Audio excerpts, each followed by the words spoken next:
ಯಾರು ಓಡಾಡ್ಬೇಡ್ರಿ ಅಷ್ಟೇ. ಪೆಟ್ರೋಲ್ ಹಾಕ್ಸ ಬೇಡ್ರಿ ಹೇಳ್ತಾರೆ ಸಿಎಂ PM, ಯಾರು ಪೆಟ್ರೋಲ್ ಹಾಕ್ಸ ಬೇಡ್ರಿ, ಯಾರು ಓಡಾಡ್ಬೇಡ್ರಿ ಅಂತ ಹೇಳ್ಬಿಡ್ತಾರೆ.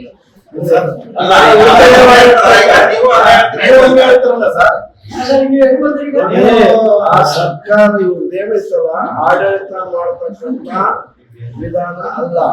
ಅವರೇ ಹೇಳಿದ್ರು, ಎಷ್ಟನೋ ಇದ್ದಾಗಲೇ 2-3 ತಿಂಗಳಿಗೆ ಬೇಕಾಗಿರ್ತಕ್ಕಂಥ ನಮ್ಮ ಹತ್ರ ಡೀಸೆಲ್ ಪೆಟ್ರೋಲ್ ಎಲ್ಲ ಇದೆ ಅಂತ ಹೇಳಿದಿರ್ತಾನೆ. ಇದ್ದಾದ್ಮೇಲೆ ಕೊಡಬೇಕು, ಬೆಲೆ ಏರಿಸಬಾರ್ದು, ನಿಯಂತ್ರಣ ಮಾಡ್ಬಿಟ್ಟು ಅದೇ ದರದಲ್ಲಿ ಇದು ಮಾಡಬೇಕು. ಒಂದು ಸಾರಿ ಡೀಸೆಲ್ ಪೆಟ್ರೋಲ್ ಜಾಸ್ತಿ ಆದ್ರೆ ಉಳಿದಂತ ಎಲ್ಲಾ ಬೆಲೆಗಳು ಹೆಚ್ಚಾಗಿ ಹೋಗ್ತವೆ. ಅವರ ಮಧ್ಯಮ ವರ್ಗದವರು ದುರ್ಬಲರಿಗೆ ಬಹಳ ತೊಂದರೆ ಆಗುತ್ತೆ. ಈ ಕಾರಣದಿಂದ ಬೆಲೆ ನಿಯಂತ್ರಣ ಮಾಡುವಲ್ಲಿ ಬಿಜೆಪಿ ಸರ್ಕಾರ, ಪ್ರಧಾನಿ ನರೇಂದ್ರ ಮೋದಿ ಅವರು ಸಂಪೂರ್ಣವಾಗಿ ವಿಫಲವಾಗಿದ್ದಾರೆ ಅಂತ ನಾನು ಹೇಳಿಕ್ಕೆ ಇಚ್ಛೆಪಡ್ತೀನಿ. ಅವಾಗ ಅಲ್ಲಲ್ಲ, ಅವಾಗ ಇದ್ದಂಥದ್ದು ರೇಟ್ ಎಲ್ಲ ಕಡಿಮೆ ಇತ್ತು. ಈಗ ಅದೆಲ್ಲ ಡಬಲ್ ಆಗಿದೆ. ಅದೆಲ್ಲ ಗೊತ್ತಿದೆ ಅಲ್ರಿ. ಮತ್ತಿಂದ ನಾನು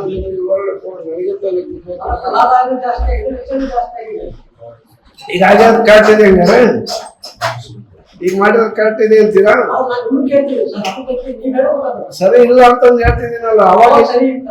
ಹೌದು, ಅವಾಗ ಮಾಡಿಲ್ವ ಅವರು? 60 ರೂಪಾಯಿ ಡೀಸೆಲ್, 60 ರೂಪಾಯಿ ಪೆಟ್ರೋಲ್ ಕೊಟ್ರು, 45 ರೂಪಾಯಿ ಡೀಸೆಲ್ ಕೊಟ್ರು, 350 ರೂಪಾಯಿ ಗ್ಯಾಸ್ ಕೊಟ್ರು. ಇವತ್ತೆಷ್ಟಿದೆ ರೇಟು? ಯಾವಾಗ?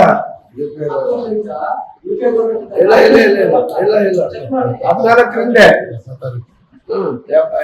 14ರಿಂದ ಎಷ್ಟಿತ್ರಿ? ಅದೇ ರೇಟು.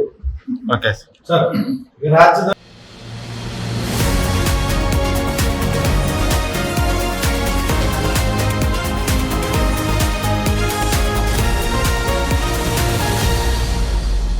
ಫಸ್ಟ್ ವೇವ್ ನ್ಯೂಸ್, ನಿಮ್ಮ ದಾರಿ ನಮ್ಮ ಜವಾಬ್ದಾರಿ.